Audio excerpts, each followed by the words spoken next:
Boa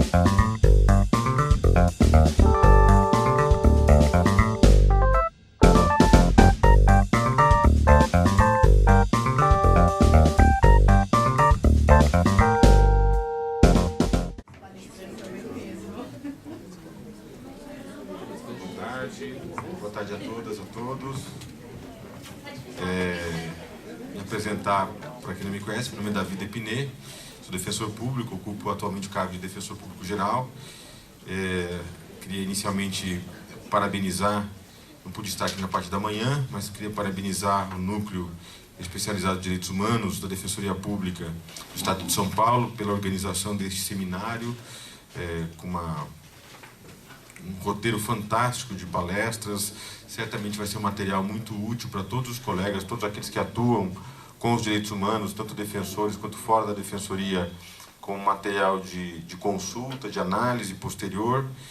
E sem muito mais delongas, eu gostaria de agradecer a presença de todos os convidados que abrilhantam este evento, registrar aqui a presença para as palestras da tarde do Dr. Thales Arcoverde Traeger, que é defensor público da União, no estado do Rio de Janeiro, formado pela Universidade do Rio de Janeiro, e o ministro Lélio Bentes Correia, que é bacharel em Direito pela Universidade de Brasília e mestre em Direito Internacional de Direitos Humanos pela Universidade de Essex, Inglaterra, e é membro da Academia Brasiliense de Direito do Trabalho. Depois o currículo completo vai ser narrado da fala do ministro. E gostaria de anunciar desde já, até pedindo licença a todos, porque o deputado gentilmente já até atrasou um pouquinho o seu compromisso que ele tem às 3 da tarde, mas anunciar a presença e convidar a mesa, aqui inicialmente para a sua fala, o deputado Carlos Bezerra, que é médico ginecologista, obstetra, foi vereador da cidade de São Paulo por 10 anos, está no 2º mandato como deputado estadual. Recentemente foi reconduzido à presidência da Comissão de Defesa dos Direitos Humanos, dos Direitos da Pessoa Humana, da cidadania e da participação e das questões sociais da Assembleia Legislativa. É autor da nova lei contra o trabalho escravo, considerada pela Organização das Nações Unidas, a ONU, como referência mundial no combate à escravidão contemporânea e definida por especialistas em direitos humanos como a mais rigorosa punição a escravagistas desde a Lei Áurea. Também criou o programa Mãe Paulistana, responsável pela maior redução nos índices de mortalidade infantil e materna da última década, e o Programa de Proteção à Infância, que protege mais de 150 mil crianças contra abuso sexual no estado de São Paulo. Então, eu queria chamar à mesa o deputado Carlos Bezerra.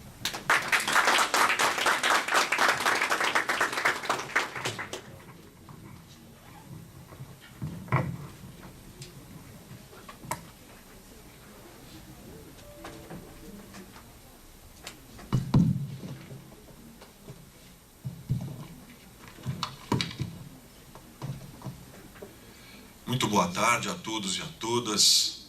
Uma alegria estar aqui com vocês. Eu, na verdade, venho apenas para fazer uma brevíssima saudação. Assim que recebi o convite, o gentil convite feito ontem pela Defensoria, eu não poderia deixar de estar aqui, de passar pelo menos para dar um abraço em vocês, de reafirmar meu compromisso de caminhada, meu compromisso ideológico com a Defensoria Pública.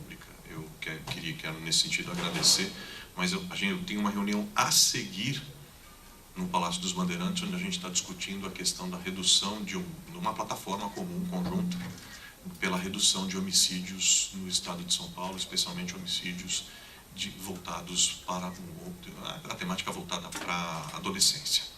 Eu quero cumprimentar o Dr. Davi, nosso defensor geral, e na pessoa dele cumprimentar todos os defensores que estão aqui. Quero cumprimentar com muita honra o ministro Lélio Bentes. Eu estava dizendo a ele o seguinte, que na verdade quem queria ficar aqui sentado ouvindo a ele era eu, ele, o Thales e tantas pessoas que estão aqui, que são para mim uma referência no campo de atuação dos direitos humanos e especificamente nas questões voltadas e ligadas ao trabalho. Mais uma brevíssima palavra com vocês, ressaltando algumas coisas aqui muito brevemente. Como já disse, ressaltando meu compromisso ideológico e de caminhada e de história com a Defensoria Pública, mais do que nunca é tempo da gente afirmar e reafirmar a importância da Defensoria Pública, mais do que nunca. Esse é um momento histórico pelo qual nós passamos, que isso precisa ser frisado, e esse é um dos principais motivos pelos quais eu fiz questão de estar aqui nessa tarde.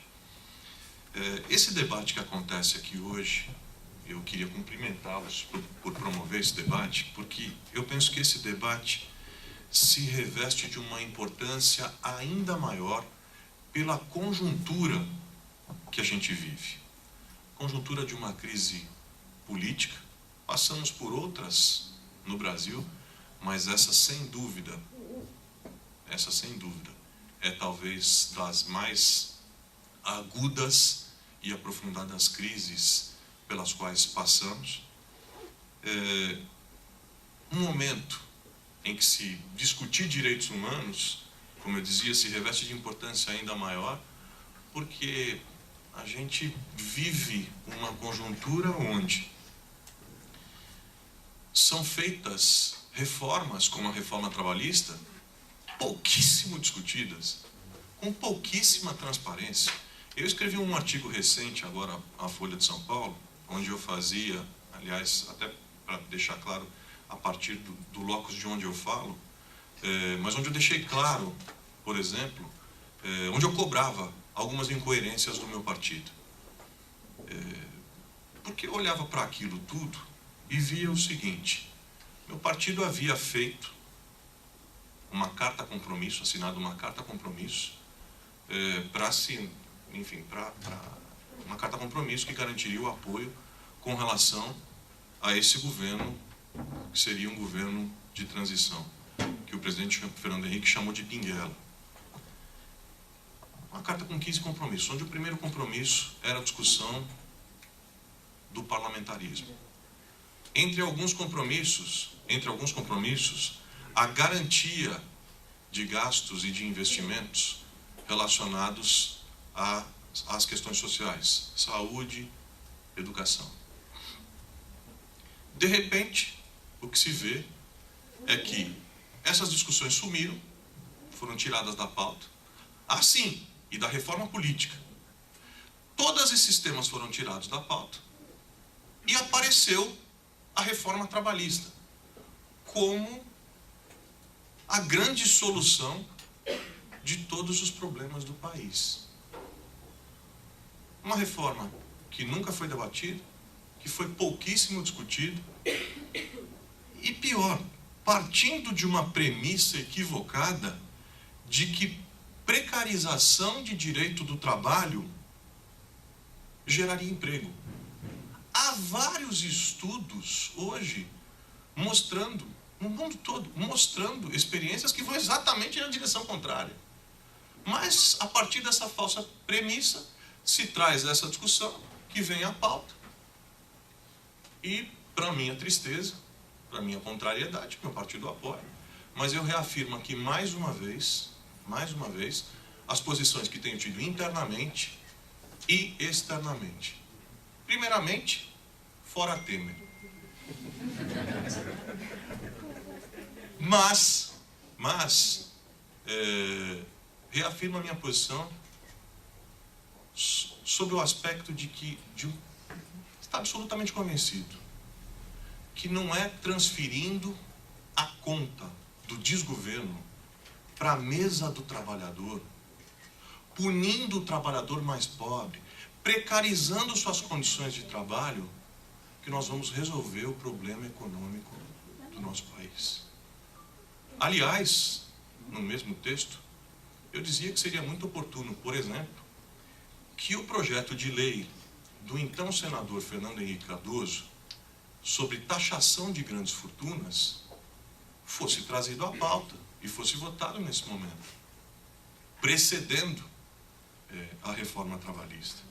Então, eu sinceramente lamento, me desculpem aqui o desabafo, mas eu lamento que o meu partido seja partícipe dessa fábula e instrumento disso que está acontecendo, que lamentavelmente não está em sintonia, não apenas com aquilo que eu acredito, mas como também com muitos outros militantes. eu queria aqui, mais ou menos para fechar, mas eu estava pensando especificamente sobre aquilo que vocês vão falar, sobre a questão de precarização do trabalho. Eu vim agora de um encontro, eu falei em 2 painéis promovidos pela Universidade das Nações Unidas, lá na sede da ONU em Nova York e num outro espaço, falando sobre a questão da construção de coalizões políticas e da necessidade da construção de coalizões políticas internacionais no enfrentamento ao trabalho escravo, na busca da erradicação do trabalho escravo, da erradicação do trabalho infantil, do tráfico de pessoas. E o fato é, o Brasil, nos últimos anos, de forma suprapartidária, e por causa da ação suprapartidária, assumiu um papel de protagonismo com relação ao enfrentamento ao trabalho escravo. O governo Fernando Henrique, em 95, reconhece o trabalho escravo como crime, cria a primeira força-tarefa, abre espaço para o começo da ação. O governo Lula traz inovações, um grande avanço com a aprovação da lista suja do trabalho escravo, que acabou se transformando numa experiência de muito sucesso e com reflexos internacionais. Isso avança até a aprovação da PEC do trabalho escravo, que expropria terras onde seus proprietários forem flagrados explorando trabalho escravo, assim como assim chamada aqui em São Paulo, assim como a Lei Bezerra, que foi proposta por mim, aprovada na Assembleia em 2013, e que caça o registro de ICMS das empresas que forem flagradas explorando o trabalho escravo e impede os seus sócios de terem negócios no nosso território por um período de 10 anos. Nós assumimos um protagonismo mundial nessa luta. E uma das coisas que eu falava lá era a preocupação que tenho com a atual agenda de desmonte de direitos. Não sei o quanto de vocês estão acompanhando isso, mas a bancada ruralista pressiona insistentemente dentro do Congresso Nacional para que se faça uma rediscussão do conceito brasileiro de trabalho escravo, que é, sem dúvida nenhuma, o mais progressista do mundo. Não com outro objetivo que não seja o de desqualificar e desmontar todo o aparato estatal e jurídico conquistado ao longo de anos, com muita luta, para mitigação dessa chaga que é o trabalho escravo. Os números brasileiros são assustadores. Segundo a Walk Free, nós temos em torno de 45 milhões de trabalhadores em condições análogas à escravidão no mundo, e no Brasil em torno de 160 mil. E o fato é, a reforma, da maneira com a qual foi aprovada, tem como um de seus graves efeitos colaterais a possibilidade do aumento dos casos de exploração de trabalho escravo. É triste, mas isso precisa ser colocado. Uma pesquisa recente da Universidade Federal da Bahia, se não me engano, diz que em torno de 80% dos casos de flagrantes de trabalho escravo estão diretamente ligados à terceirização. O fato é que, da forma com a qual as coisas estão sendo colocadas, a gente vive um momento onde, lamentavelmente, pouco podemos falar sobre avanço no campo da garantia de direito, mas a palavra desse momento é resistência. É resistência. E eu encerro a minha fala aqui dizendo a vocês o mesmo que dizia nessa plenária da qual eu vim agora lá na ONU. É um momento onde todos os atores precisam atuar de forma integrada. legislativo, todos aqueles que têm a compreensão da importância da garantia dos direitos humanos, que transpassa todos esses temas pelos quais nós estamos falando: saúde, educação, moradia, as condições de trabalho, enfim. Mais do que nunca é tempo de todos os atores agirem de maneira integrada. Executivo, legislativo, judiciário, sociedade civil. Os focos de resistência precisam definitivamente se colocar. E vocês têm um papel importantíssimo nesse momento histórico. A Defensoria tem um papel importantíssimo com relação a isso. Porque vocês são aqueles que têm o papel de garantia de acesso a essa população, a população mais pobre, a população mais sofrida, a população excluída, marginalizada, que é quem sofrerá as maiores consequências dessa agenda de desmonte que anda a velocidades impensáveis no nosso país. A palavra é: resistir é preciso. E foi por isso que eu vim aqui, Davi, foi por isso que eu vim aqui dar um abraço em vocês, Rafael, Maíra, tantos outros amigos, ministro Lélio. Me perdoem pela saída, Thales, me perdoe pela saída antecipada, mas o meu apelo é o apelo de alguém que atua no campo do legislativo, mas que é, na verdade, um ativista disfarçado de político. Resistir, mais do que nunca. Resistir é preciso.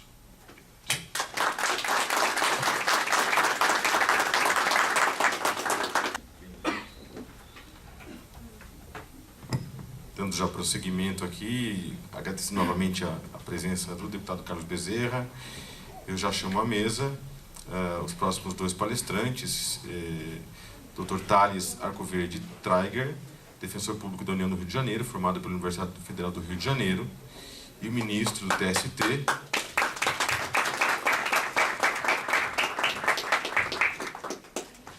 e o ministro do Tribunal Superior do Trabalho, Lélio Bentes Correia. Aqui eu já faço a leitura do currículo do ministro, que não precisa de apresentações, mas só para registrar que ingressou no Ministério Público do Trabalho em 89, ocupou os cargos de Procurador do Trabalho, Procurador Regional do Trabalho e Subprocurador-Geral do Trabalho. Em 2002, chefiou a Coordenadoria Nacional do Combate ao Trabalho Infantil e Proteção do Trabalhador Adolescente. É ministro do Tribunal Superior do Trabalho desde 2003 e presidente da Comissão Permanente de Gestão Estratégica, Estatística e Orçamento do Conselho Nacional de Justiça e da Comissão Permanente de Aperfeiçoamento da Justiça Militar nos âmbitos federal e estadual. Preside o Fórum Nacional da Infância e Juventude e o Comitê Nacional Judicial de Enfrentamento à Exploração do Trabalho em condições análogas à de escravo e ao tráfico de pessoas. Coordena o grupo de trabalho permanente para o assessoramento aos órgãos do CNJ na elaboração de atos normativos atinentes às especificidades da Justiça Eleitoral e é membro da Comissão de Peritos em Aplicação das Normas Internacionais de Organização Internacional do Trabalho e da Comissão Julgadora do Prêmio Inovare de 2013 até a presente data.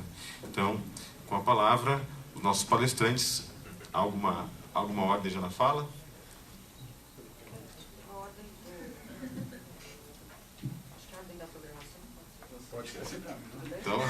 Então, ministro Lélio Bentes da Correia, com a palavra. Muito obrigado pela presença de ambos.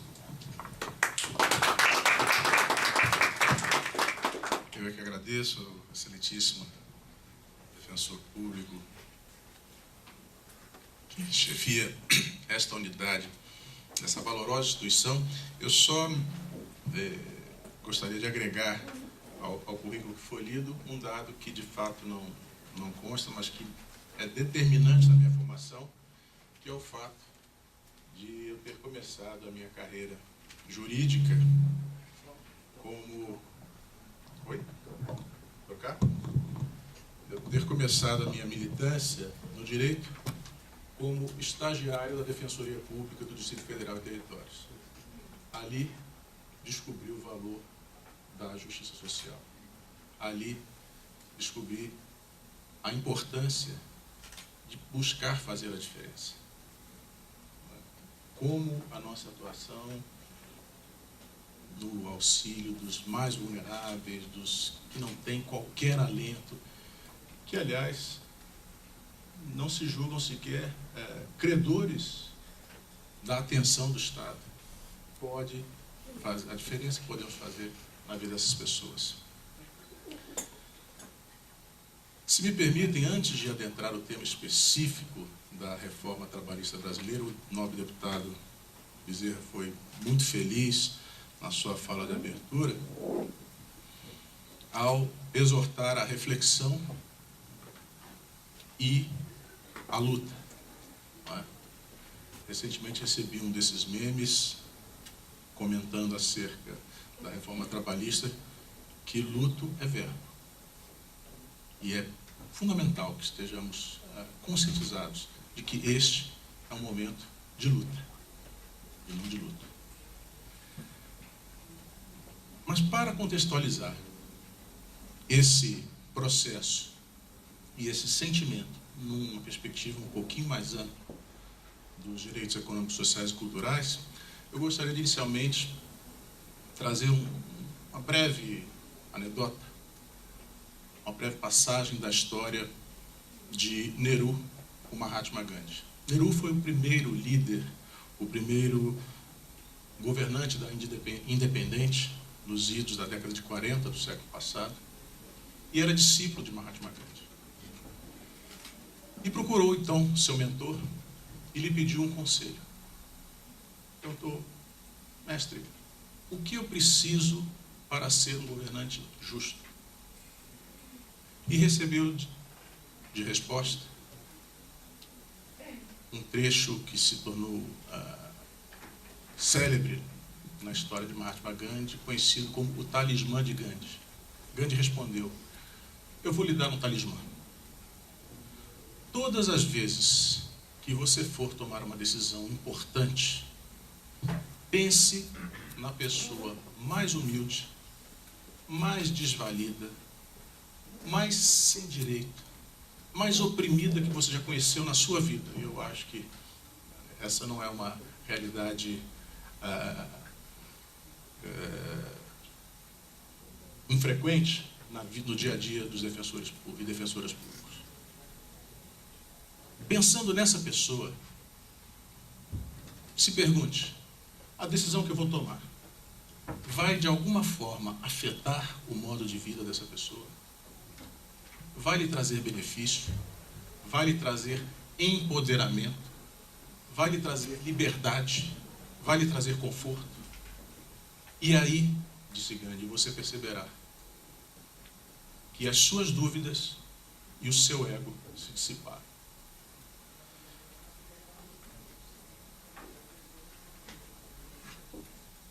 É preciso, para fazer bom uso do talismã de Gandhi, em todos os quadrantes da vida pública, ter noção, em primeiro lugar, de quem são essas pessoas a que Gandhi se referiu. Não é difícil se buscarmos algumas informações de âmbito geral. O deputado já mencionou aqui o número de trabalhadores escravos estimado em todo o mundo, em todo o Brasil. O curioso é que, segundo a OIT, o lucro proporcionado pelo trabalho escravo chega à casa dos 150 bilhões de dólares anuais, tornando a exploração do trabalho escravo a segunda atividade ilícita mais lucrativa do planeta. Além deles, 22 milhões de pessoas são vítimas de deslocamento forçado em consequência de desastres ambientais. Não por coincidência, quase 19 milhões delas estão em países subdesenvolvidos. Mais de 800 mil crianças com menos de 5 anos de idade morrem de diarreia todos os anos, por falta de acesso à água potável e saneamento. Em média, são 2.200 mortes por dia.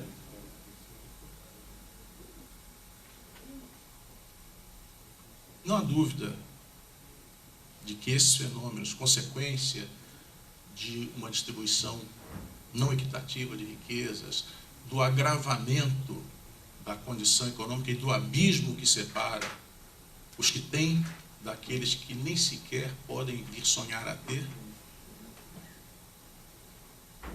é um processo, ou caracteriza um processo de exclusão. E a esses que se referia Mahatma Gandhi. É necessário ter empatia, é necessário dar aplicação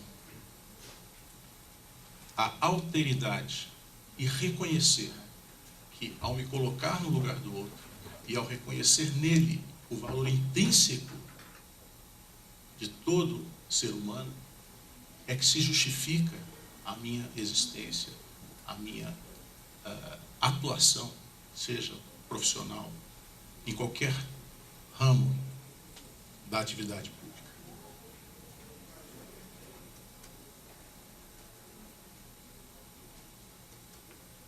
Mais do que isso, é necessário reconhecer que os seres humanos são investidos, são dotados de valores intrínsecos e de direitos inalienáveis, como proclama a Declaração dos Direitos Humanos de 1948. E é necessário transformar essa expressão de vontade, essa declaração de vontade contida na Declaração de 1948 em mais do que um discurso, em realidade. Esse é o grande desafio. O professor Sandulli, Pasquale Sandulli, menciona que a proteção aos direitos humanos tem a sua evolução marcada por idas e vindas que ele compara a um pêndulo. Ele chama o pêndulo da desigualdade. Quando o pêndulo oscila, sustenta o professor Sandulli, em favor dos mais vulneráveis, a sua situação se alivia e se conquista desenvolvimento social. Por outro lado, quando o pêndulo retorna e avultam os interesses egoístas, centralizadores, concentradores de renda, é necessária a intervenção de uma força, para que nesse movimento de retorno, o pêndulo não destrua por completo aquela proteção que se logrou construir ao longo do tempo. É necessária a intervenção estatal. E essa intervenção, ela deve ser qualificada pela consciência de que as relações que se desenvolvem no âmbito dos direitos econômicos, sociais e culturais visam a proteger uma parcela da população extremamente vulnerável. Complementando a lição do professor Sandulli, o professor Raffaele de Giorgio lembra que o direito não é neutro, nem a atuação dos seus operadores. Quando se faz a opção por diminuir a regulamentação, por limitar a intervenção estatal, não se está aí simplesmente atuando de forma neutra. O que se está é permitindo que o pêndulo da desigualdade oscile com maior intensidade, com consequências nefastas para a população. E é nesse momento da oscilação do pêndulo que nós nos encontramos. Especificamente, a reforma trabalhista consagrada e já concretizada em lei promulgada pela Presidência da República, se encontrando agora no seu período de 120 dias de vacatio legis, ela é construída numa perspectiva de minimizar a intervenção estatal e, mais do que isso, de desconstruir uma jurisprudência que se erigiu ao longo de 70 anos e que se não ampliava ou estendia os direitos previstos na CLT, ao menos assegurava um patamar mínimo de dignidade nas relações de trabalho. É muito claro, ao se observar o texto da reforma trabalhista, é muito clara a relação entre certos dispositivos e casos concretos examinados pela jurisprudência de interesses de grandes grupos econômicos, montadoras de automóveis, setor financeiro e até do setor público. É muito clara a identidade de dispositivos que visam, que traduzem a mesmíssima ideia com o sinal trocado. Simplesmente se desconstrói aquele instituto ou aquele entendimento que, ao longo do tempo, foi se sacramentando. Mas, antes de qualquer coisa, para se examinar a presente reforma trabalhista, e eu já adianto que, devido a restrições de tempo, não poderei exaurir o conteúdo dessa reforma de mais de 100 artigos, mas o primeiro aspecto a ser colocado é que não é verdadeiro, é falacioso o argumento de que a consolidação da Lei do Trabalho de 1943 é um instrumento ultrapassado, sem utilidade, vetusto. Em primeiro lugar, porque esse documento foi elaborado na década de 40 por alguns dos maiores especialistas em direito do trabalho do mundo, inclusive o estimado professor saudoso ministro Arnaldo Sequinte, que conhecia tudo de Organização Internacional do Trabalho. Então, na década de 40, a CLT já incorporou institutos plasmados nas normas da OIT, que até hoje ainda não chegaram em alguns países, até com razoável grau de desenvolvimento. Então, é um documento que reflete o estado da arte, refletiu o estado da arte das normas internacionais do trabalho da época, consagrando vantagens ou benefícios aos quais estamos tão acostumados e que alguns países do mundo ainda não têm, como direito a férias remuneradas, pagamento de horas extraordinárias, remuneração do trabalho noturno superior ao diurno e proteção à maternidade. Basta um exame rápido aos comentários da Comissão de Peritos da OIT para se perceber quantos países ainda estão a caminho da implementação dessas garantias tão elementares. Mais do que isso, a CLT não ficou parada no tempo. Ao longo dessas mais de 7 décadas, sofreu atualizações, alterações inúmeras. Mais de 50% dos seus artigos foram modificados por força de alterações e emendas legislativas.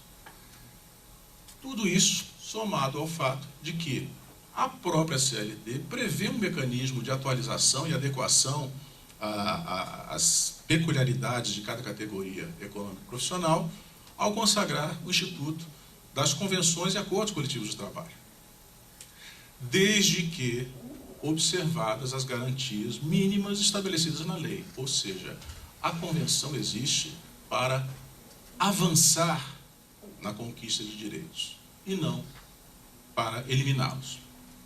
E é exatamente aí que reside o primeiro ponto e talvez, na minha ótica, um dos mais desafiadores da reforma trabalhista.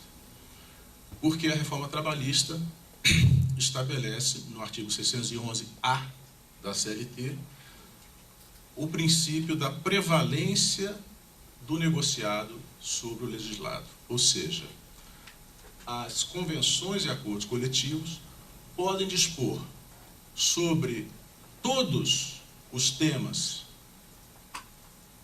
que as partes hajam por bem contratar, respeitadas as garantias mínimas estabelecidas na Constituição, e podem, inclusive, anular, transacionar e suprimir direitos. Ora, essa previsão,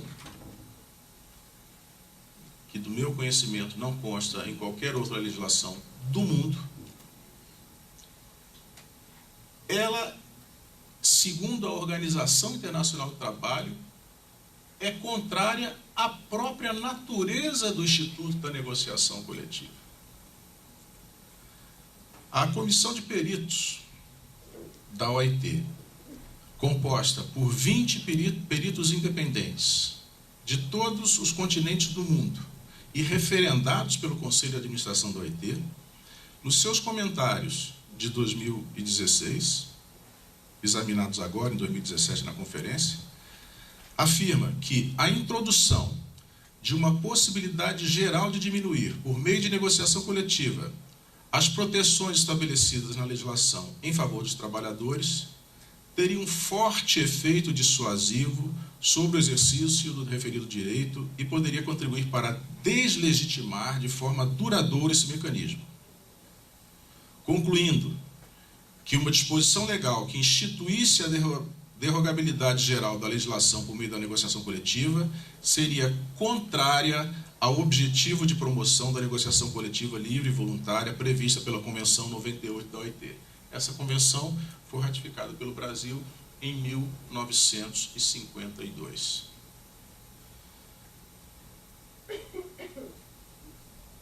E não se trata de uma convenção qualquer, trata-se de uma das 8 convenções fundamentais da OIT, proclamadas na Declaração de Princípios e Direitos Fundamentais do Trabalho, de 1998, como um dos alicerces da normatização laboral internacional. Mais do que isso, no rol de temas que poderão ser objeto de negociação, e atente-se para o caput do artigo 611b, que claramente alude àquele elenco como um elenco exemplificativo, ou seja, outros avanços contra as garantias mínimas asseguradas em lei poderão ser consagrados. Consta, por exemplo, a possibilidade de negociar a prorrogação de jornada do trabalhador e da trabalhadora em condições insalubres,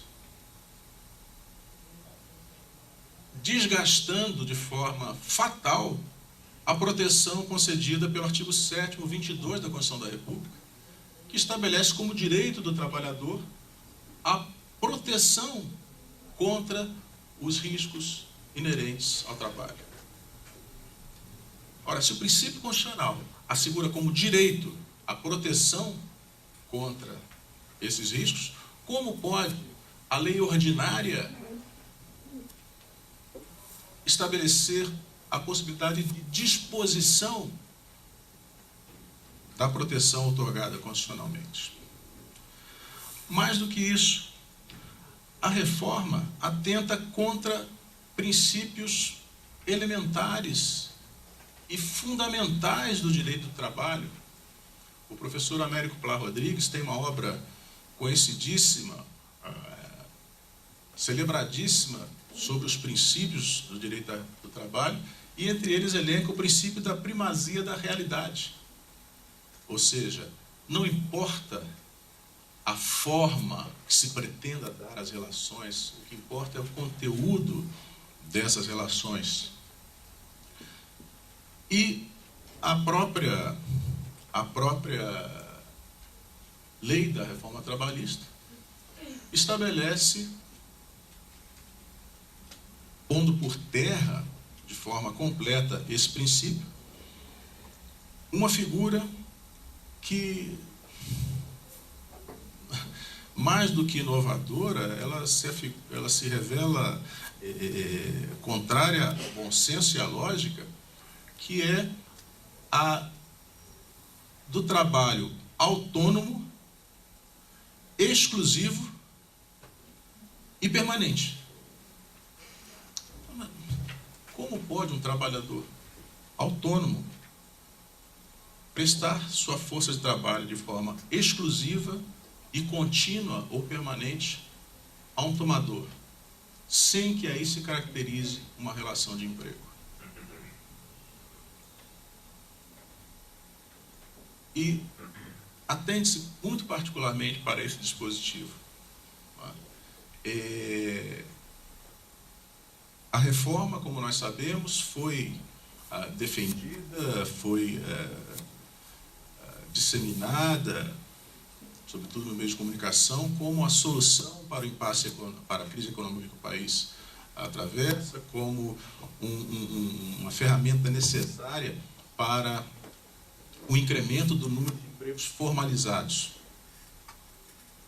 Mas, em realidade, o que ela faz é aumentar de forma exponencial e desproporcional as possibilidades de emprego precarizado, sem proteção, o que necessariamente vai conduzir ao efeito exatamente inverso do que o propalado. Mediante artifícios como o trabalho autônomo, que irá se somar à recém-aprovada lei da terceirização, que permite terceirizar, inclusive, as atividades fim da empresa.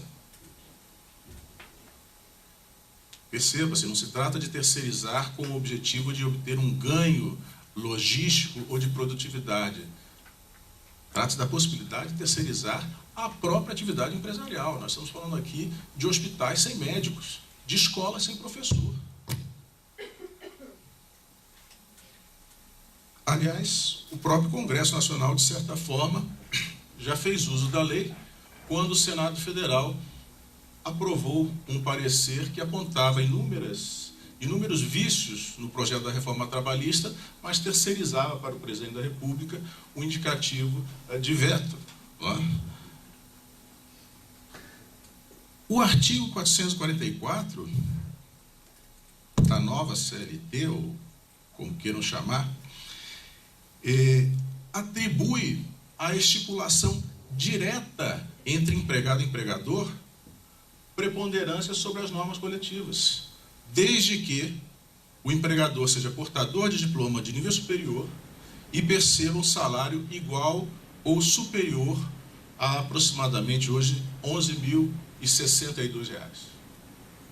Então, o trabalhador que ganhar mais de R$11.062 e for portador de diploma de curso superior, a sua avença, o seu entendimento, aquilo que for contratualizado com o empregador, prevalecerá sobre a norma coletiva, que por sua vez prevalece sobre a lei. Ou seja, retira-se dessa parcela de trabalhadores a possibilidade sequer de controle judicial da legalidade das condições que sejam avançadas. No artigo 394-A, um dispositivo que põe por terra um avanço, como eu mencionei há pouco, que tem a ver com o grau de civilidade das relações de trabalho. Permite o trabalho insalubre à gestante e à lactante, a não ser que a própria interessada apresente atestado que recomende o afastamento do trabalho. Ou seja, aqui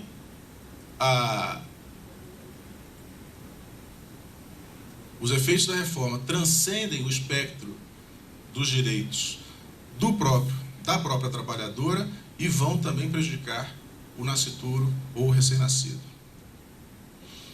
E interessante que, segundo a reforma trabalhista, o ônus decorrente do pagamento do adicional de insalubridade à gestante e à lactante será arcado pelos cofres públicos, porque o empregador poderá se ressarcir desse valor efetivamente pago.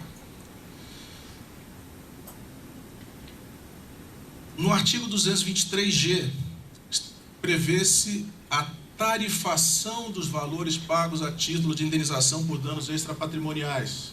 Esse artigo é interessante porque prevê a possibilidade de ajuizamento de ação pelo empregador contra o empregado, postulando indenização por danos extrapatrimoniais, quando envolvida a imagem da empresa, a regularidade da atividade, inclusive, indenização por lucros cessantes. Eu me pergunto aqui, eu tenho até medo de dar ideia, mas se não estaremos aí daqui a um pouco enfrentando ações dessa natureza promovidas pelos empregadores em situações de greve. Não é? Há um evidente prejuízo ao funcionamento normal da empresa, então, lucros cessantes. Ou seja, a criatividade ela não tem fim. Agora, no que diz respeito à tarifação, o valor da indenização pela lei passa a ser considerado em função do salário, do último salário percebido pelo trabalhador. O que quer, e chega no máximo a 50 vezes a última remuneração. O que quer dizer que o sofrimento de um trabalhador metalúrgico que tem um membro amputado será proporcionalmente menor ao sofrimento de um alto executivo que tenha sido rebaixado de cargo. Ou que o sofrimento de uma família que perde o seu filho num acidente de trabalho nas piores condições, como, por exemplo, eu já julguei um engenheiro que foi moído no engenho de cana, porque quando estava fazendo a inspeção, um trabalhador acidentalmente acionou o dispositivo.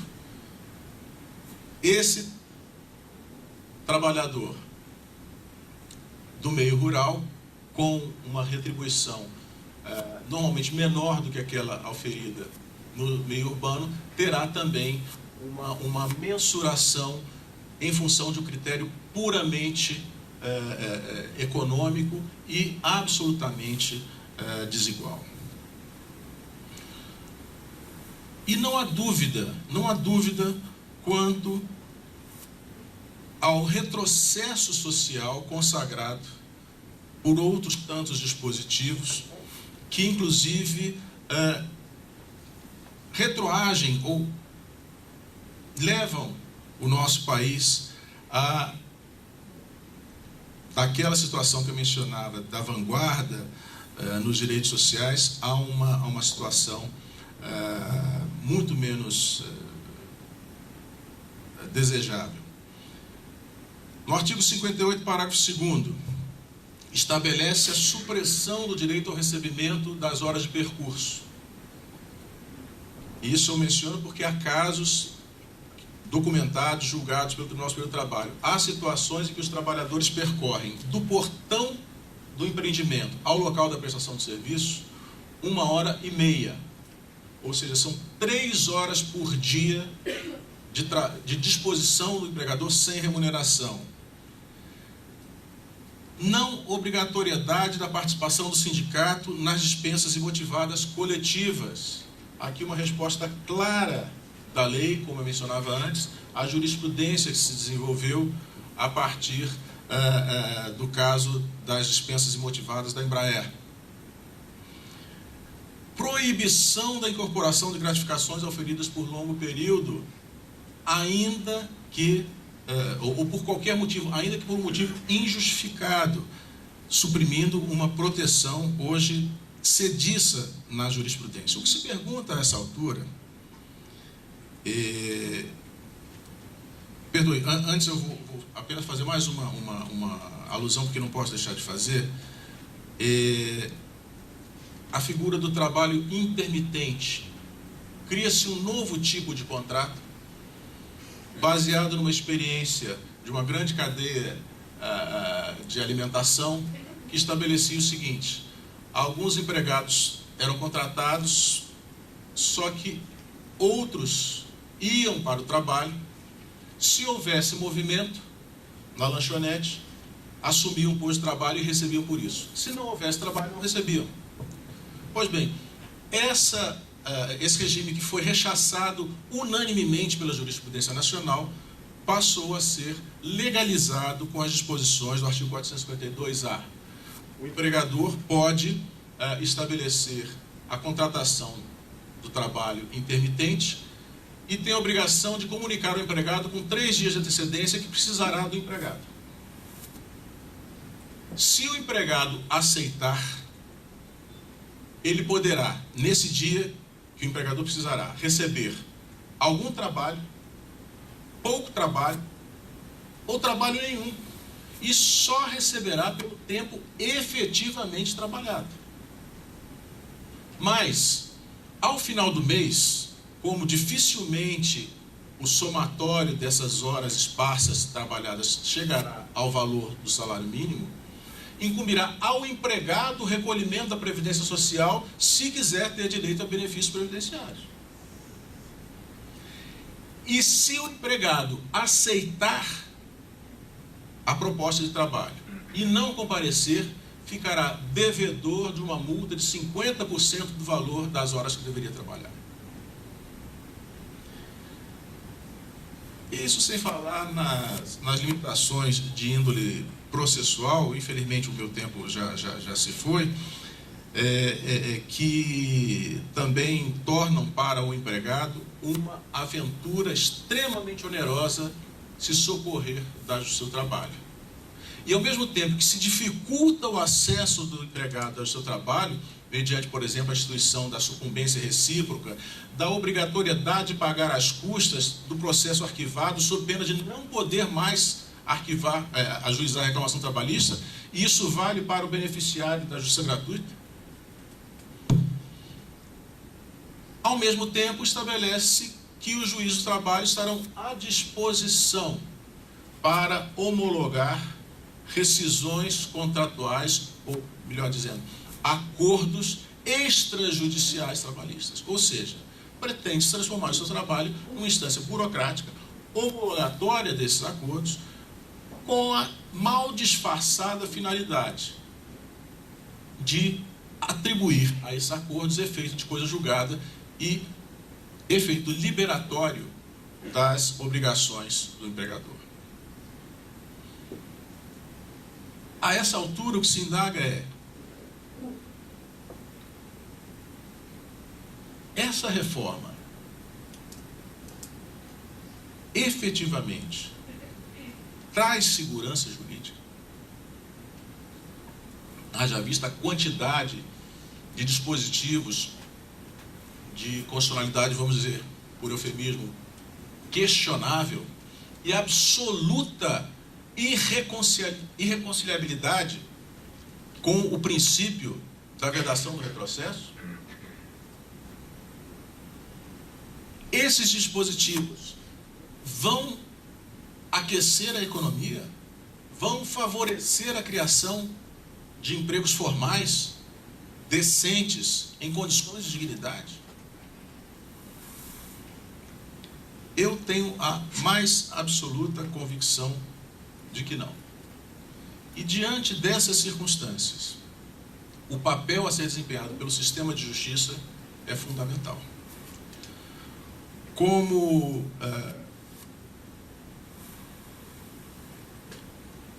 leciona o professor Canotilho, o princípio da proibição do retrocesso social pode se formular assim: o núcleo essencial dos direitos sociais já realizado e efetivado através de medidas legislativas deve considerar-se constitucionalmente garantido, sendo inconstitucionais quaisquer medidas que, sem a criação de esquemas alternativos ou compensatórios, se traduzam na prática em uma anulação, revogação ou aniquilação pura e simples desse núcleo essencial. A liberdade do legislador tem como limite o núcleo essencial já realizado.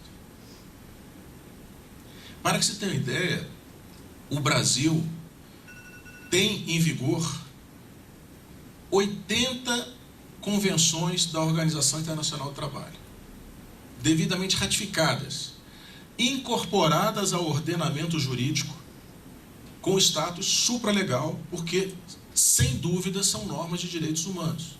Aplica-se o entendimento do Supremo Tribunal Federal. É indispensável que, na atuação jurisdicional, submeta-se todos esses dispositivos ao teste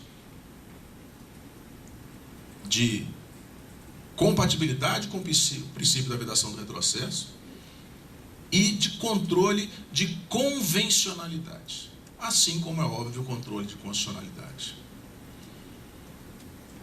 É só assim que os atores do sistema de justiça serão capazes de efetivamente dar com coragem a sua parcela de contribuição nesse processo difícil que atravessamos. E a essa altura me parece apropriado, ao encerrar e agradecer o gentil convite do Dr. Felipe, dos ilustres defensores e defensoras desta casa, evocar as palavras do ministro Celso de Mello no discurso de posse na presidência do Supremo Tribunal Federal. Disse Sua Excelência: os juízes, em sua atuação institucional, não podem desconhecer a realidade insuprimível dos direitos essenciais da pessoa, trata-se de direitos de primeira, segunda ou terceira gerações. Em uma única palavra, disse o ministro Celso de Mello, o juiz é e sempre deve ser um instrumento da Constituição na defesa incondicional e na garantia efetiva dos direitos fundamentais da pessoa humana. Essa exortação nos serve a todos, nós que acreditamos e nos comprometemos com a efetiva implementação dos direitos humanos e com a promoção da justiça social. Sejamos intransigentes e atuantes. Muito obrigado.